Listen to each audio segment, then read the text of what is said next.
Somebody wanted my opinion on this whole Dennis Rodman, North Korea thing, and then the issues that he so-called has with America, or America has with him. And basically, to sum everything up, he made some comments, basically maybe suggesting that the guy that was captured in North Korea and I think he did like 15 years, or he has a sentence or something like that. Maybe he did something to deserve it. There's been altercation between North Korea and America, and basically you got Americans that are mad at him for basically siding with the enemy, apologizing for some of the things that he said, I guess co-sign, or basically just saying, I don't have anything personally wrong with North Korea. I think he organized a basketball game over there, and just basically, it's basically like if you're a friend of two people that have an altercation, and you got one friend like, well, why are you cool with that person? I thought you was cool with me. And you got the other person saying the same thing. That's basically the dilemma Dennis Rodman is in right now. If you guys want to get the intricate details, I will leave a link in the description box. But he said sorry, and I think that us as black people, we have to stop saying sorry for things we don't have to say sorry for. Where are these Americans when we have innocent black men and black women that are getting locked up and wrongdoing that's done to them by America right here in our home? But yeah, you want Dennis Rodman to come out here and apologize and basically get on his knees and kiss your ass because he decided to go over to North Korea and contribute things over there. I don't understand this. Me, I just think that we really have to pick and choose what we support, who we support, and who we are apologizing for. Because when things happen to us, don't nobody give a damn. We saw what happened when that whole Trayvon Martin thing popped off. You had people sending him money and being disrespectful. The media tore Trayvon Martin apart. You had people going to gun ranges, putting up posters of Trayvon Martin, putting bullets and shit in the picture. So, nobody says sorry to us. So why should we have to say sorry to America? It's all bullshit to me. And, you got people out here that are, upset at the fact that, Dennis Rodman apologized to. And I'm one of those people. Because quite frankly, I don't think he had to say sorry to anybody. He's a grown-ass man. But as Americans, we have to stop putting certain political pressure on people that don't need that type of pressure. We have to remember that Dennis Rodman is, a former basketball player. He's not a political figure.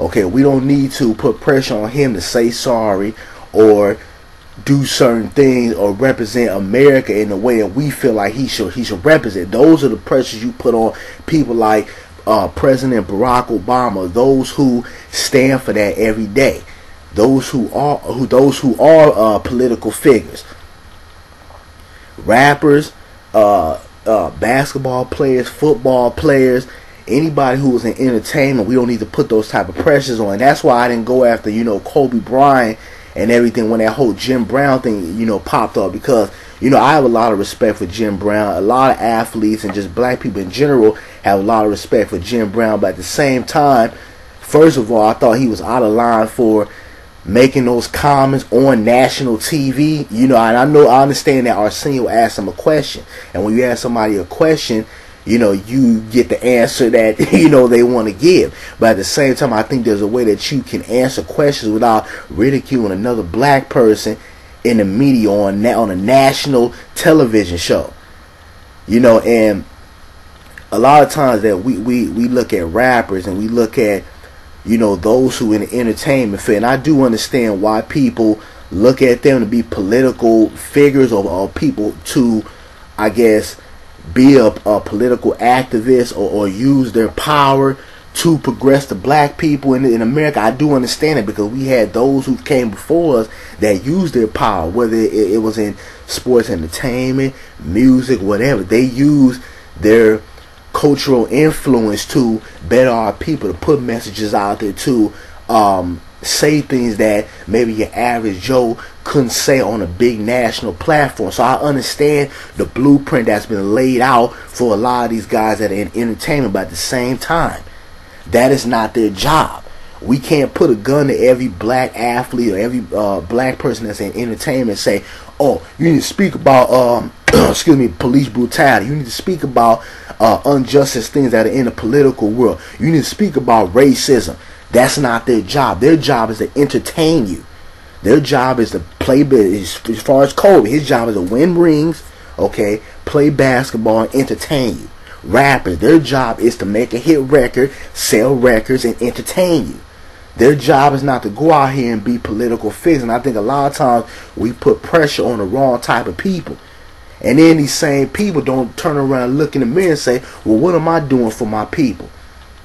You know, am I going to those communities and volunteering? Am I donating? What am I doing? Or am I just running my mouth and looking for, you know, the next Martin Luther King or the next Malcolm X or some black leader come and lead me and tell me what to do next? Like I said before, the leadership starts with you. It starts in your home. And we can't put these type of pressures on people that are not political figures. You know, there's different ways to win a war.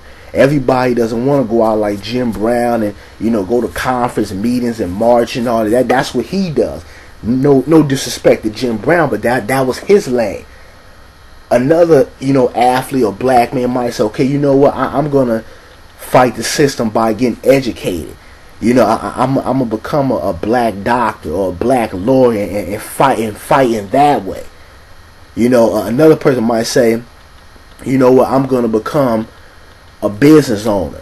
I'm going to be a black owner of a business and put my business in the black community so we can create economical wealth. So there's different ways to win a war, and I think, you know, it's dangerous and it's sad and detrimental when we have people who feel like, well, you have to do it this way. You have to come out and speak about this in order to be, you know, a revolutionary or somebody who is leading us, to, you know, in a positive way to the future. So, you know, we just have to be very mindful of the things that we do out here and the type of pressure we put on certain people. These people out here, you know, they're not political figures. The best thing we can do is control our dollar, you know, and for those who want to support people who do injustice towards our people, or people who practice racism, but yet you want to have joint business deals like that whole Jay-Z thing and Barney's, and you don't want to step back, or you don't want to reprimand them and say, hey, you know, obviously there's an issue going on, and you know, you guys are not doing anything to reconcile this, so, you know, I'm pulling back. I'm not putting my name on this brand. For those type of people that don't want to stand when they should stand, then you control your dollar. You don't support those type of people. But that being said, we can't put those type of pressures on the wrong type of people. You have to remember that, you know, a lot of these guys out here, you know, it's just they're cooning, you know, or, you know, they're just out here to do their job, and that's to entertain you. And I think a lot of times, you know, because of, you know, our own personal discretion or things that we want other people to do, a lot of times we put certain pressures on people that they don't deserve that type of pressure. So, you know, it's just something to think about, you know, and I think it's very important that we watch what we say in the media, because you better believe that you have somebody sitting at a desk, and like I said, I've been to the Arsenio Hall show many of times, you know, good brother, I know him on a personal level, but you better believe it. Somebody behind the desk that said, ask this question, and then we're going to come back the next day or whatever, the next 2 days from here, and ask Stephen A. the same question, or another political figure the same question. It's called doing controversial things to get audience. And, you know, Jim Brown fell right into that. You know, his own personal preference on that. You know, I mean, like I said, I understand the brother asked him a question, but he could have worded that in a different way, because they love to see us tear down each other in the media. And this wasn't on BET. This wasn't on, you know, some local network. This was on, you know, the Arsenio Hall show. This is a national show. So we have to be wise about the things we say in the public forum. And we have to be cautious about certain pressures that we put on people who don't deserve it. You know, look in the mirror. Realize, what are you doing? What are you doing for your people? Or are you just ridiculing your people? Are you investing? Are you trying to open up businesses? What are you doing for your people? We can't wait for, another Montgomery March or another Dr. King to come around. The Dr. King, his spirit lies within all of us that are in the black community.